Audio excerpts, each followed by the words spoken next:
Tal día como hoy, podcast número 63.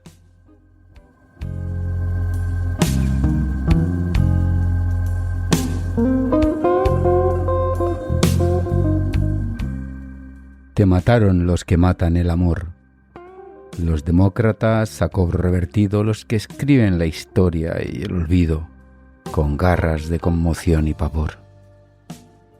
Tu sangre todavía con calor es otra pincelada en este óleo, rojo y negro de sangre y de petróleo, de holocaustos, escombros y dolor. Te mataron, dicen que por error, los que siembran los pueblos con tristeza. Te mataron por mostrarnos el horror de sus fauces, matando la belleza. Y también te mataron sin pudor los que callan, otorgan y silencian, los que lamen el culo a su excelencia, mientras sigue la muerte y el terror. Y yo aquí a lo lejos desarmado, perdonadme si os empaño el esplendor al gritaros con mi voz de vespertino, al gritaros con mi voz de enamorado, al gritaros con mi voz de surtidor. Asesinos, asesinos, asesinos. Hemos empezado el programa con un poema de Paco Doblas titulado Crimen de guerra, dedicado a la memoria de José Couso, periodista asesinado en una de esas guerras absurdas. Y eso debe llamarnos la atención porque en diferentes situaciones los crímenes pueden dejar de ser delitos. Por ejemplo, cuando el poder los cataloga como daños colaterales. Pero en realidad, y sea como sea su resultado, fue la muerte de un civil que cubría una de esas guerras absurdas. La violencia en sí mismo nunca debe ser una opción, aunque evitando ser demagogo, diré que esta es simbiótica al ser humano y se utilizará para defender nuestros intereses, nuestra cultura o nuestros miedos. En todo caso, en nuestro programa de hoy queremos hablar de la criminología y criminales, y aunque no me he podido resistir sacar a debate este otro tipo de crímenes y criminales. Hoy, en tal día como hoy, vamos a hablar del 6 de noviembre, día en el que nació el padre de la criminología, César el Hombroso, que, aunque es un personaje muy interesante, el programa no va a tratar de él. Lo vamos a dedicar a la criminología y a las teorías que intentan explicar qué nos impulsa al crimen. ¿Empezamos? It made my poor heart skip a beat. En la oscuridad de la mente humana se entrelazan impulsos, deseos y circunstancias que a veces nos llevan por caminos sombríos. La pregunta sobre qué impulsa a una persona a cometer un crimen es tan antigua como la humanidad misma. A lo largo de la historia, los investigadores han explorado diversas teorías y factores que influyen en el comportamiento delictivo. En el podcast de hoy exploraremos los rincones más oscuros de la mente humana, qué teorías y factores desencadenan el impulso de cometer un crimen. Hablaremos de criminología, de la criminalidad y también mencionaremos algunos de los crímenes que han sacudido a la sociedad. Sin lugar a duda bucearemos por un tema intrigante y perturbador que no nos va a dejar indiferentes. ¿Nacemos o nos hacemos criminales? La pregunta de si los criminales nacen o se hacen ha sido objeto de debate durante mucho tiempo. La respuesta más aceptada es que ambos factores tienen su peso. La naturaleza humana y la educación, la biología y el entorno juegan sin duda un papel importante. Por un lado, algunos estudios sugieren que pueden haber factores biológicos que influyen en el comportamiento delictivo. Por ejemplo, se ha observado que los asesinos pueden tener cerebros que los hacen más propensos a la ira y el enfado y al mismo tiempo menos capaces de controlarse. Sin embargo, estos factores biológicos por sí solos no son determinantes. Por otro lado, los factores sociales y ambientales también son cruciales. Las circunstancias de vida, como crecer en un entorno desfavorecido, el abuso infantil o la falta de oportunidades educativas y laborales, pueden influir en el comportamiento delictivo. En realidad, la teoría del control social viene a decirnos que cuando más fuertes sean nuestros lazos con la comunidad, menos propensos seremos a cometer crímenes. La familia, la escuela, Los amigos y las instituciones desempeñan un papel crucial en este proceso. En resumen, la delincuencia no se puede atribuir únicamente a la naturaleza del ser humano o a su educación, sino que es el resultado de una compleja interacción entre ambos. Es importante recordar que, aunque la biología es un factor que determina el comportamiento, no es el único. De hecho, la mayoría de los psicólogos estarían de acuerdo en que hay más factores sociales que influyen en el comportamiento que los propios biológicos.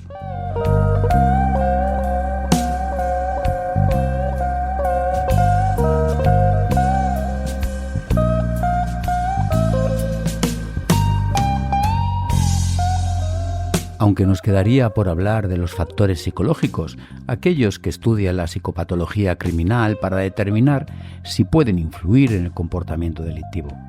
Recordemos que hay individuos que pueden tener patologías psicológicas que predispongan a la violencia o a la delincuencia. Para poder comprender la criminalidad es necesario conocer su definición y algunos conceptos claves relacionados. Cuando hablamos de criminalidad, nos referimos al conjunto de actos delictivos cometidos por individuos o grupos que violan la ley y generan un daño a la sociedad. Estos actos son considerados como criminales porque atentan contra la convivencia pacífica y el orden social establecido. Sin la menor duda, el estudio de la criminalidad en la sociedad es muy importante debido a sus múltiples implicaciones. El análisis de este fenómeno permite entender las causas y consecuencias de los delitos, lo que a su vez permite desarrollar estrategias de prevención y control más efectivas.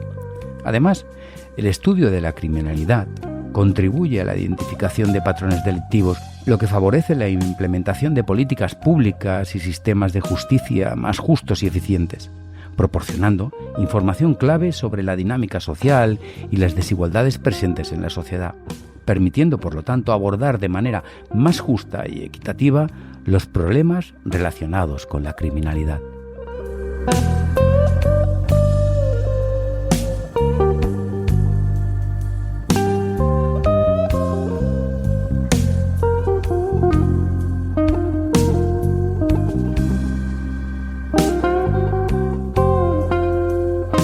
¿Por qué cometemos crímenes? ¿Qué nos motiva a ello?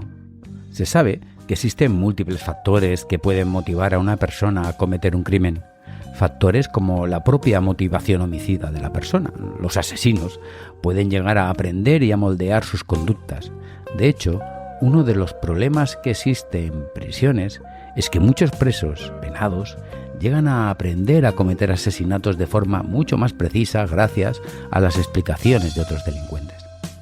Los homicidas en general, y sobre todo los asesinos en serie, suelen hacer aquello que satisface a sus necesidades y usan la violencia como medio para alcanzar sus fines. Los motiva en sí el propio crimen.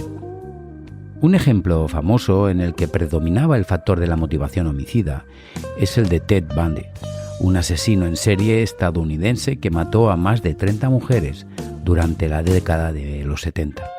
Bundy disfrutaba del acto de matar y a menudo volvía a los lugares donde había dejado los cuerpos para revivir sus crímenes.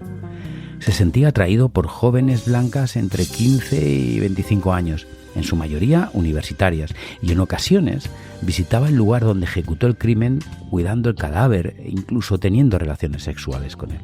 Fue detenido en 1975 y un año después fue sentenciado a 15 años. Escapó varias veces de prisión y siguió cometiendo crímenes, para ser detenido de nuevo en febrero de 1978. Finalmente, un 24 de julio del 79, un jurado lo declaró culpable y fue sentenciado a morir en la silla eléctrica por sus dos últimos asesinatos, siendo ejecutado un 24 de enero de 1989.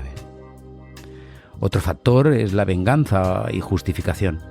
La motivación principal de estos homicidas es vengarse de forma más o menos específica de aquellos que creen que han contribuido a sus desgracias. Estos asesinos justifican sus actos como lícitos y justos. Para ellos, el asesinato, por lo tanto, es una consecuencia natural por el maltrato o el rechazo injustificado que han padecido. Un caso representativo del factor de la venganza es el de Andrew Kehoe, que en 1927 detonó varias bombas en una escuela de Bath, Michigan, matando a 38 niños y 6 adultos. Kehoe estaba enojado por un impuesto local que se había utilizado para financiar la escuela. La subida de impuestos y la derrota en las elecciones para secretario municipal hizo sacar el asesino que llevaba dentro Andrew para ejecutar su venganza. Finalmente se suicida cerca de la escuela haciendo detonar su camión con dinamita, cuestión que provocó su muerte y la de varias personas más. Previamente colocó dispositivos incendiarios en su casa y en su granja, destruyéndolo todo y matando incluso a sus animales. Siguiendo con los factores, nos encontramos con el miedo al rechazo. Puede parecer contradictorio, pero muchos asesinos en serie son en realidad individuos inseguros que se ven presionados por ellos mismos a matar debido a su miedo enfermizo al rechazo. En muchos casos, el miedo al rechazo parece ser el resultado de haber sido abandonados por su madre en la primera infancia. Un buen ejemplo de asesino motivado por el miedo al rechazo puede ser Edmund Kemper. Kemper, también conocido como el asesino de las colegialas, es un asesino en serie estadounidense que mató a 10 personas, incluyendo a su madre y a sus abuelos. Kemper tenía una relación extremadamente problemática con su madre, a quien describía como abusiva y dominante. Algunos expertos sugieren que su miedo al rechazo y al abandono estaba enraizado en esa relación temprana. Pudo haber sido un factor que contribuyó a los crímenes, sin duda. Después de matar a su madre, Kemper se entregó a la policía y fue condenado a 8 cadenas perpetuas consecutivas. Durante su tiempo en prisión, Kemper participó en numerosas entrevistas, proporcionando información valiosa a los criminólogos sobre la mente de los asesinos en serie. Según dicen los expertos, es importante recordar que aunque el miedo al rechazo puede ser un factor en algunos casos de asesinato en serie, cada caso es único y puede estar influenciado por una variedad de factores psicológicos, sociales y personales. Además, la mayoría de las personas que experimentan miedo al rechazo no se convierten en criminales violentos. Es poco probable que fuera el único factor, aunque obviamente este apareció en la vida de Kemper. Podemos seguir con otro gran factor, como puede ser el motivado por la situación que le rodea, por el contexto. En este caso, destacan 3 elementos importantes a la hora de hablar de este factor. Primero, todos los que tienen que ver con las cuestiones biológicas y las experiencias adversas en la infancia, como hemos comentado anteriormente. Algunos criminólogos creen que nuestra biología puede predisponernos a la criminalidad. Además, los niños criados en situaciones particularmente malas corren un mayor riesgo de comportamiento criminal en sus años juveniles y adultos. De hecho, las investigaciones muestran que los criminales condenados probablemente hayan experimentado 4 veces más eventos adversos en la infancia que los que no son criminales. Debemos también tener muy presente cuestiones como el abuso de sustancias. Está totalmente demostrado que el comportamiento criminal y el abuso de sustancias están vinculados. El 85% de la población carcelaria estadounidense ha abusado de drogas o alcohol. Además, entre el 63 y el 83% de las personas que son arrestadas dan positivo en las pruebas de drogas ilegales en el momento de su arresto. Por lo tanto, podemos considerarlo como un elemento muy presente en la criminalidad, sin obviar el entorno social negativo, lo que nos rodea y quienes nos rodean puede influenciar en quienes somos. Solo con estar en un vecindario de alta criminalidad puede aumentar nuestras posibilidades de caer en el crimen. Además, simplemente vivir en la pobreza aumenta nuestra probabilidad de ser encarcelados. Lamentablemente es una realidad social con un impacto en todas las sociedades del mundo. Un ejemplo representativo es Anders Behring Breivik. Breivik es un terrorista noruego que atentó en su país en 2011. Seguramente lo recordaréis por lo reciente de la matanza, ya que mató a 77 personas. En sus escritos, Breivik expresó su oposición al Islam, culpando también al feminismo de lo que él denomina como un suicidio cultural en Europa. Muchos expertos interpretaron su miedo al cambio cultural y su deseo de preservar su identidad cultural sobre todas las cosas, sobre cualquier posible cambio, como una forma de miedo al rechazo social. El 22 de julio de 2011, Breivik mató a 8 personas al detonar una bomba en un furgón en Oslo, y luego mató a 69 participantes de un campamento de verano de la Liga de la Juventud en un tiroteo masivo en la isla de Utoya. Breivik fue declarado psicológicamente competente para ser juzgado y su juicio penal se llevó a cabo en 2012, siendo condenado a la máxima pena según el sistema penal civil de Noruega, que es de 21 años de prisión, permitiendo dicho sistema la posibilidad de una o más extensiones por el tiempo que se considere, siempre que se le considere como un peligro para la sociedad. El día de los ataques, Breivik distribuyó electrónicamente un compendio de textos titulados 2083, una declaración europea de independencia. En el texto pedía la deportación de todos los musulmanes de Europa y Breivik escribió que su principal motivo para los ataques era publicitar su manifiesto.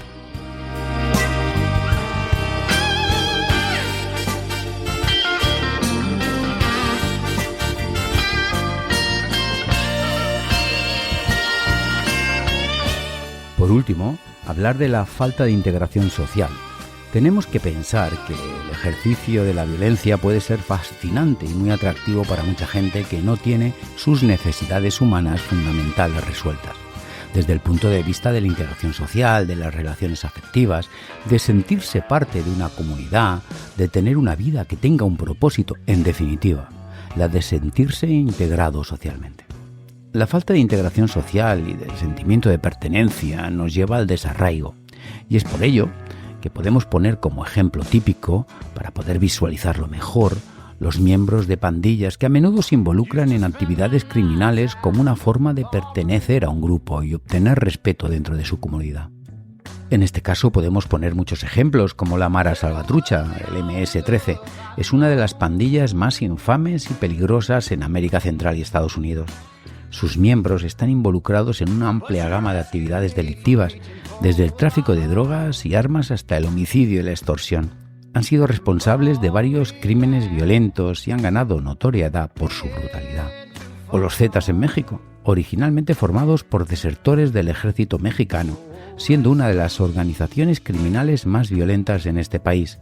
Están involucrados en el tráfico de drogas, secuestros, extorsiones y asesinatos, llevando a cabo actos extremadamente violentos, incluidas masacres y decapitaciones. Pandillas y maras que se han extendido por el mundo, haciendo del crimen su forma de vida.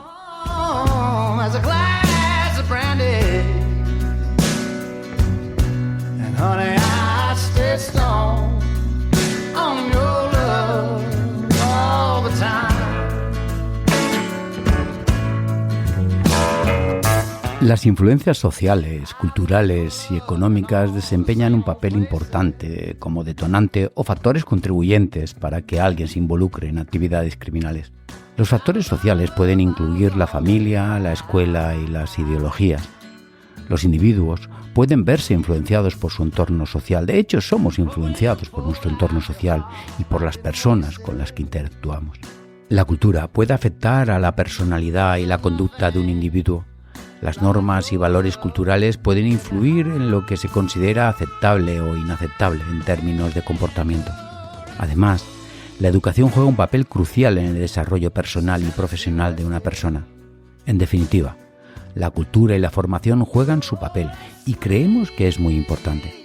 Pero no olvidemos que existen criminales que tienen alto nivel de formación y de cultura y aun con una situación económica holgada, delinquen. Los factores son eso. Cuestiones que debes tener en cuenta, pero que por sí solos no suelen ser determinantes o no son determinantes. Estos factores pueden interactuar de formas complejas, junto con más cuestiones que influyen en la criminalidad.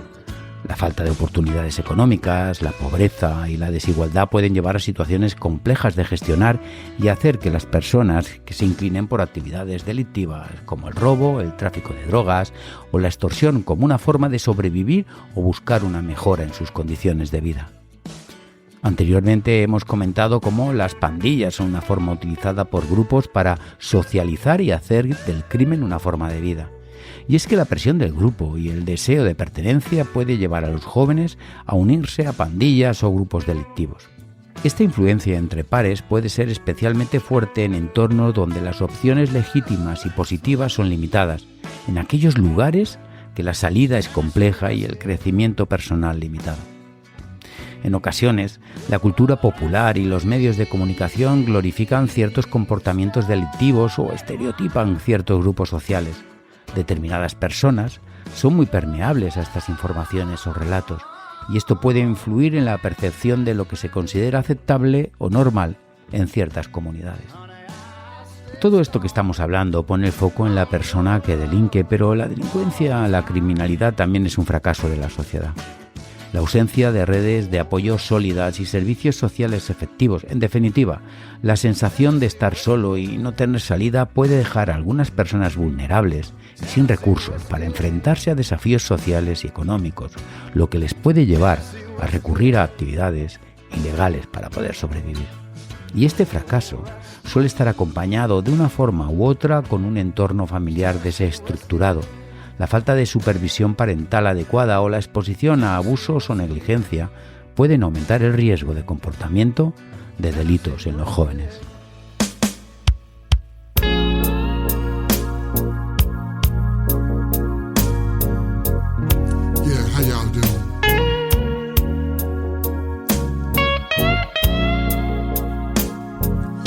¿Qué podemos hacer? ¿Existen estrategias para abordar las influencias sociales, culturales y económicas en la criminalidad? ¿La sociedad tiene algo que decir? Sin lugar a duda, la sociedad tiene mucho que decir. Nos queda mucho por hacer y existen estrategias adecuadas para abordar el problema. La primera, la educación. La educación es una herramienta poderosa para prevenir la delincuencia. Proporcionar acceso a la educación y a la capacitación laboral puede ayudar a romper el ciclo de la pobreza y reducir las tasas de criminalidad. Sentirnos incluidos, con un alto grado de pertenencia, es la mejor forma de evitar estos problemas. Los colegios, los centros educativos pueden ser son un buen lugar para implementar programas de prevención del delito. Esto puede ayudar a los jóvenes a entender las consecuencias de la delincuencia y tomar decisiones informadas. La familia. Fomentar principios y valores en las familias pueden ayudar a prevenir la delincuencia, ayudar a aquellas que lo pidan. Poner a su disposición herramientas y posibilidades es la mejor forma de prevención. De la misma manera que implementar mecanismos estratégicos de participación ciudadana en temas de seguridad puede ayudar a prevenir la delincuencia. Todos estamos involucrados, todos somos partícipes de una forma u otra. En muchos casos, somos testigos de situaciones potencialmente conflictivas y bien sea por miedo, por comodidad o por desconocimiento, nos evadimos y no actuamos. Todo esto tiene mucho que ver con cómo poder diseñar e implementar políticas de bienestar social que puedan ayudar a abordar la pobreza y la desigualdad, que como hemos hablado son factores clave en la delincuencia. Y por último, la lucha contra la criminalidad. De forma que podamos expropiar activos, bienes, recursos, armas a los delincuentes. Esto puede ayudar a neutralizar la criminalidad y mucho más si esos recursos son invertidos en planes sociales de ayuda, educación, formación, erradicación de las desigualdades, etc. Estas estrategias pueden ser implementadas por el gobierno, organizaciones comunitarias y otros actores claves para abordar las influencias sociales, culturales y económicas en la criminalidad.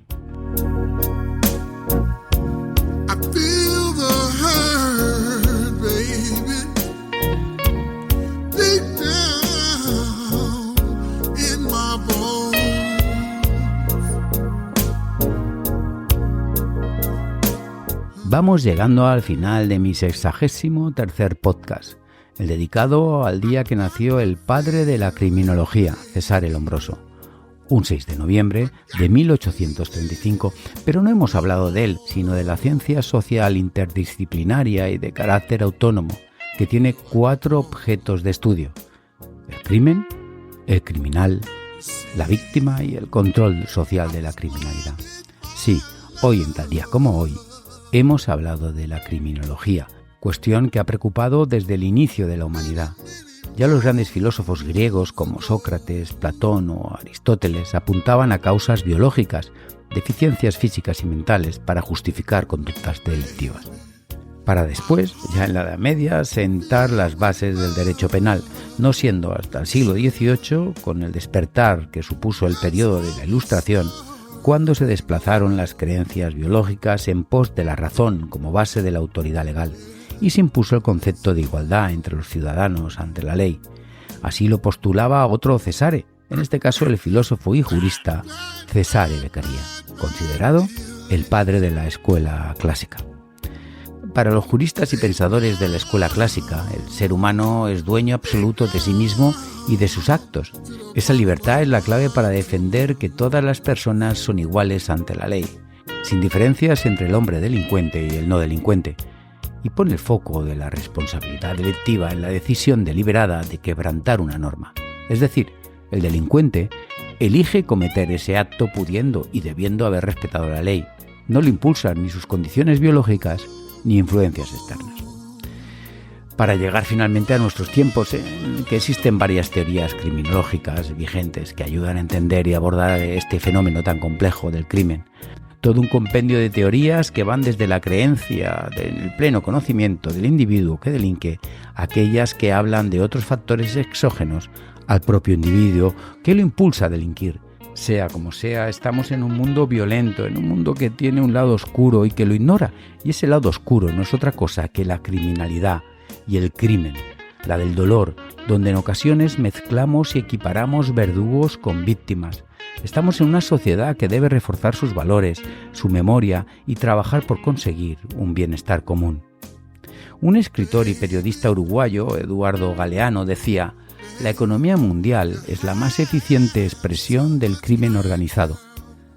Los organismos internacionales que controlan la moneda, el comercio y el crédito practican el terrorismo contra los países pobres, contra los pobres en todos los países, con una frialdad profesional y una impunidad que humillan al mejor de los tirabombas. Eduardo se hace referencia a que la pobreza cultiva al delincuente, que la pobreza empuja a la delincuencia. O el arquitecto Simon Wiesenthal, que fue encarcelado en 5 campos de concentración nazis diferentes durante la Segunda Guerra Mundial. Dedicó su vida de posguerra a la memoria del Holocausto y a la educación, fundando el Centro de Documentación Judía de Viena. Pero además de hacer todo eso, nos dejó varias reflexiones sobre la violencia y el crimen, que me gustaría citar ahora. Frases como: la historia del hombre es la historia de los crímenes y la historia se repite. Así que la información es una defensa. A través de esto debemos construir una defensa contra la repetición.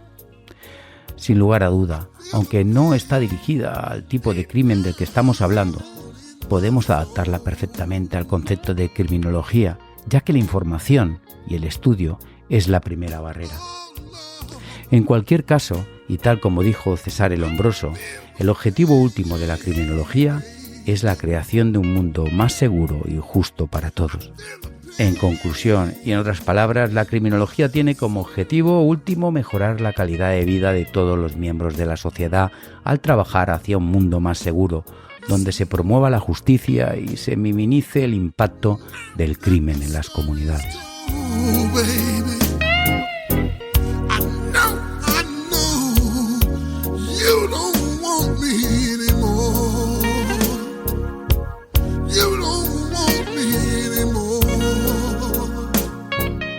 Hasta aquí es lo que ha dado de sí nuestro día. Nos volvemos a encontrar en el próximo podcast, donde hablaremos de las cosas de la vida y escucharemos buena música. Pero eso será otro día.